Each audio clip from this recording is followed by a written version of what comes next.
Gente, o Supremo Tribunal Federal suspendeu o julgamento que avalia a responsabilização das redes sociais por postagens ilegais dos usuários. Janaína Camelo, como é que está o placar e por que se suspendeu mais uma vez? O que está acontecendo, hein? Oi, Evandro, não suspendeu não, tá? O STF retomou esse julgamento hoje, ele inclusive está acontecendo agora, acabou de ser lido o último voto no julgamento, que é do ministro Cássio Nunes Marques, e o ministro, como já era previsto, ele votou ali para ficar mantido como está. Todas as regras com relação às redes sociais, do que é publicado, a responsabilização das plataformas de redes sociais, né? O que está em jogo ali é o artigo 19 do Marco Civil da Internet. Esse artigo, ele estabelece que só com uma ordem judicial essas empresas podem ser obrigadas a remover do ar determinado conteúdo que tenha sido ali considerado danoso, ofensivo, enfim. Então, o ministro Cássio Nunes Marques deu o seu voto divergente da maioria. Então, somando ao todo ali o placar final de 8 votos a 3. 8 votos pela inconstitucionalidade do artigo 19 do Marco Civil da Internet, né? A maioria dos ministros ali entendem que basta uma notificação do usuário que tenha se sentido ofendido. Bom, perdemos a comunicação aqui com a Janaína Camelo, já a gente vai retomar, mas é o seguinte, gente, agora há pouco, primeiro o Supremo Tribunal Federal tinha suspendido esse julgamento para que eles pudessem chegar a uma conclusão sobre a responsabilização. É como se fosse assim, os ministros vão conversar sobre que tipo de jurisprudência que eles tomarão, que eles aplicarão para que de fato as redes sociais então sejam punidas em caso de postagens ilegais. Como se eles fossem colocar como que essa regra vai ficar. Aí, há poucos minutos, houve a retomada desse julgamento e o placar ficou em 8 a 3, com o Supremo Tribunal Federal determinando, então, Alan Gani, que sim, as redes sociais são responsáveis por postagens ilegais de seus usuários. Já era esperado? Era esperado. Eu acredito que o voto do André Mendonça, do Cássio Nunes agora e principalmente do ministro Fachin foram impecáveis no sentido de garantir a liberdade de expressão. Infelizmente, não foi este o consenso que prevaleceu os 8 votos dos outros ministros e agora a gente tem uma situação bastante delicada. Agora, de qualquer maneira, Evandro, o que eu acredito é que tenha que ter prudência. Tudo bem. Foi entendido que o artigo 19 do Marco Civil é inconstitucional, eu não vejo dessa maneira, mas que se devolva então, a partir de agora, a matéria para o Congresso Nacional legislar sobre a questão. É um direito da população brasileira. Porque o entendimento que o Supremo Tribunal Federal tem com esses 8 votos favoráveis e 3 contrários é de que as plataformas devem responder por danos caso não retirem do ar conteúdos ilícitos após uma notificação extrajudicial. Então, não seria necessária mais uma ação judicial para que esses casos fossem resolvidos. O que os ministros precisam agora? Chegar a um consenso de como essa determinação se aplicará às redes sociais, Fábio Piperno. Então, eu acho que não abala de forma alguma a liberdade de expressão. Eu acho que, inclusive, simplifica alguns caminhos. Ontem eu estava pensando sobre isso também, porque eu me recordei de um episódio que eu fui involuntariamente envolvido ano passado. Uma das minhas redes sociais, eu tinha feito uma crítica a uma música, ao autor da música, uma crítica, digamos, uma crítica técnica. Eu achei o trabalho ruim. E aí muitos fãs dele, inclusive fãs-clubes aí com milhares de seguidores, começaram a me torpedear e me xingar na minha rede social, no meu perfil. Eu fui xingado tantas vezes, mas tantas vezes, que a rede social acabou me bloqueando. E aí, ela me mandou lá e tal, enfim, eu argumentei, falei, olha, eu não fiz nada, não tem nada a ver com vocês. Só sou xingado. Eu sou xingado. Eu sou a vítima. Aconteceu 3 vezes em 2 dias, porque os xingamentos continuaram. Eu fui bloqueado uma segunda vez. Né? Nossa, mas nesse caso aí o xingamento foi brabo, porque te xingarem não é nada novo sob o sol. Agora, nesse limite, nesse nível... Foi um grupo um cantor de funk, alguma coisa do tipo, aí tinha um fã-clube. Enfim, o sujeito tem alguns milhões de seguidores no YouTube. Eu nunca tinha ouvido falar, para dizer, dizer ainda bem. Aí eu fiquei sabendo por conta disso, né, que ele tem alguns fã-clubes com centenas de milhares aí de seguidores. E um comunicou o outro para todo mundo me bater. Então, em 2 dias, eu fui derrubado 3 vezes. E eu recorri à rede social sem nenhuma ação judicial. Eu falei, olha, está acontecendo isso. E eu voltei. Estou aqui até hoje. Foi no X, né? Oi? Não, no Instagram. No Instagram. Fala, Segredo. Aí então eu falei, olha, acho que dá para optar por esse caminho. Eu sempre defendo o piperno nas redes sociais, mas quando te atacam tanto, aí já não dá para... Não iam derrubar a sua também. Então... Não, mas olha que curioso. A situação das redes sociais... quando tem uma ação extrajudicial, e vou dar 2 exemplos aqui. Imaginemos que agora, com essa regulamentação já valendo, eu digo, o governo é incompetente e a Marina Silva, na sua gestão, também, porque no mês de maio aumentaram as queimadas em 92%. Por exemplo, é fato. Eu estou replicando uma informação de vários portais de notícias. Não estou adjetivando, mas estou criticando com base numa fonte fidedigna que todos nós, que em algum momento tivemos alguma gestão acadêmica, de professores, sabemos a importância de reconhecer a fonte. Aí, vou outra. A FAB colocou em sigilo de 5 anos o tamanho da gastança que o governo fez para buscar a corrupta no Peru. Digo corrupta porque tem sentença no Peru. Então aí alguém poderia, eventualmente, favorável ao governo, do próprio governo, AGU, sei lá, pedir extrajudicialmente, derrube isso. Por quê? Porque está sendo uma crítica e eu me senti ofendido. Como que fica? Como fica? A crítica, eu imagino que não posso... Imagino. O problema está na tua... Mas aí o problema está no imagino. Vai demandar a moderação da rede social e esse entendimento de consenso que agora precisa ter aí dos ministros do Supremo Tribunal Federal. Mas e aí? A rede social vai querer comprar uma encrenca? Provavelmente não. Não seria muito mais fácil? Não vi um único ministro falando disso, dizendo, gente, coloca o CPF em qualquer conta, que se ele falar alguma asneira ou colocar alguma injúria em alguém, é fácil pedir alguma questão judicial. Porque senão, extrajudicial é uma questão de evitemos o processo, mas não é um habilitante para que uma rede, qualquer pessoa tenha que acatar essa determinação e por isso chama extrajudicial. Se você faz algum comentário e eu mando uma notificação extrajudicial, você tem 2 opções, o acata ou não. Se você acha que o risco é grande, vai acatar. Mas se não, vai falar não. Posso continuar e qualquer coisa nós vemos a justiça. O que vai fazer? A quantidade de advogados que vai ter que contratar a rede social é gigantesca. Então gera um retrabalho, um custo enorme. É só colocar qual é o CPF da conta. Resolveu toda a parada. Se a rede social manter uma questão vinculada com pedofilia, terrorismo, ataque de ódio, ou seja, matem o Evandro, sei lá o quê, aí tudo bem. Mas se não, qual é a justificativa? Estão nos contando uma parte e a possibilidade que isso tenha um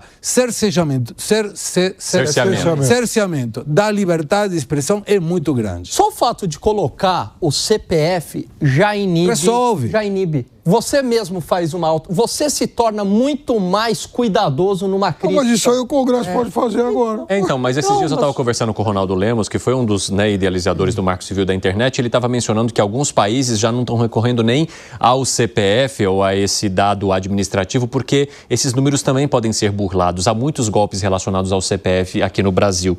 O que ele recomenda e que acontece já em outros países é a identificação pela digital da pessoa. Perfeito. Então, a pessoa só pode criar um perfil na rede social e acessá-lo a partir da sua digital. E isso garantiria, então, inclusive, punições nos momentos necessários. Mas ainda talvez seja uma tecnologia que esteja distante, não distante porque a gente já usa pra caramba, mas da aplicação para a rede social aqui no país, porque há necessidade de um debate mais intenso sobre isso e em nenhum momento a gente vê esse debate partindo para essa questão da identificação como solução para esse problema. Mas tem outra questão. Quando você abre uma conta, um perfil em uma rede social, muito provavelmente vai te pedir ou o teu e-mail ou o teu telefone. Numa época, não faz muito tempo, eu recebia um monte de ataques e tal, e o que acontecia? Eu bloqueava e a pessoa com o mesmo celular abria outra conta no mesmo celular. Aí o Instagram passou a perguntar, você quer bloquear? Porque eu bloqueava todos os idiotas que falavam besteira. Quer bloquear a todas as contas desse celular? Começou a perguntar. Sim, perfeito. nunca mais me incomodaram, porque o cara tinha que comprar mais um celular para começar a mexer. Já era um trabalhinho melhor. Já é o profissional. Mas se tiver um e-mail e se tiver um celular, tem a identificação da pessoa. Então estaria fácil de reconhecer. Pô, não coloco o número Gustavinho 354 e eu soco um monte de pau contra o piperno. Não, tem que colocar quem está por trás para a gente saber. Eita, Zé Maria Trindade, vai lá. Olha, isso acontece todos os dias em vários veículos de comunicação. Se você publica, se alguém publica alguma coisa, ele manda uma carta, manda um comunicado qualquer e tal.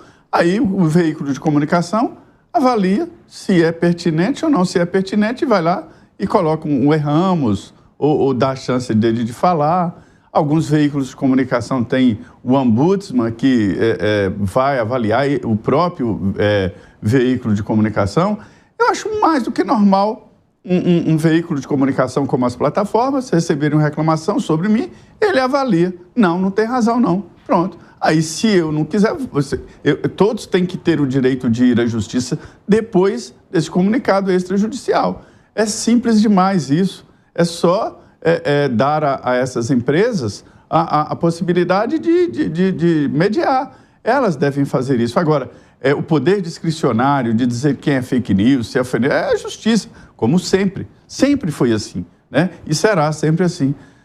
O que eu acho estranho é que o Supremo não pode mediar, né? A Justiça não pode regulamentar em detalhes. Isso tem que ser feito no Congresso Nacional. Espera que o Gani quer falar contigo, Meu caro amigo de Medina,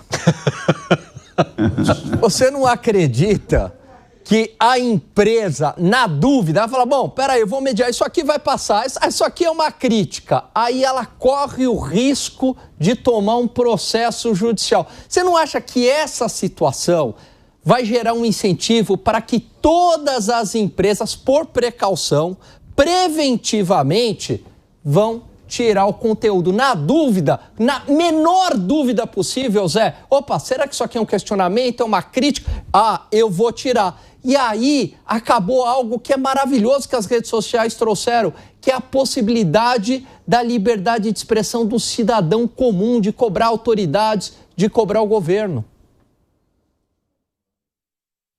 É inteligente demais, né? Mas eu vou te dizer uma coisa. Nós somos liberais. E você já ouviu falar de risco? Sim, a empresa tem risco. Por que elas não podem ter risco? Elas têm que assumir o risco. É claro, toda empresa tem risco.